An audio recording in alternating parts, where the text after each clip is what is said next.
Divorce rate Pakistan में बढ़ रहा है। पिछले 5 सालों की रिपोर्ट के मुताबिक 35% डाइवोर्स रेट बढ़ चुके हैं। अब हमारे यहाँ रिलेशनशिप्स को क्या अंडरस्टैंड किया जाता है, उसका माइंडसेट क्या है, उसकी डेफिनेशन क्या है ज़हन में।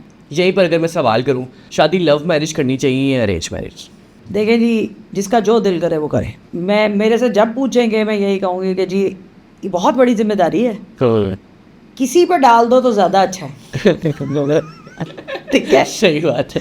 क्योंकि जब आप खुद करते हैं ना तो सब कहते हैं खुद ही की थी खुद ही भुगतो, ऐसे ही है। ठीक है।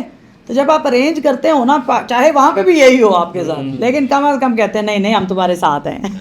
ठीक है, हमसे गलती होगी। जी जी। तो आप कौन सी शादी है आजकल, लव मैरिज या अरेंज मैरिज? कोई भी नहीं। अच्छा, ये वो लड्डू वाली बात है जो सबने खाना है, करनी ज़रूर है। मैं तो वही कहती हूँ कि जिसको जो समझ आए वो वैसे कर ले। ये वही वाली अनप्रेडिक्टेबल चीज़ है ना। जी जी जी। ठीक है, जिसको हम कहते थे ना ये गैम्बलिंग है, ये वाकई गैम्बलिंग। तो आजकल ये कॉन्ट्रैक्ट इतना कॉम्प्रिहेंसिव होना चाहिए कि कौन दूसरे बंदे को कितने घंटे सोने की इजाज़त देगा ये भी कॉन्ट्रैक्ट में लिख दें पहले ही। ठीक है, एक बंदा है उसका पैटर्न है वो रात को जागता है दिन को सोता है। अब रिलेशनशिप तो ये चीज़ एक्सेप्ट नहीं करता ना, वो कहता है भाई मुझे रात को नींद आती है तुम सारी रात जागते हो। ठीक है, तो लड़ाई हो जाती है ऐसे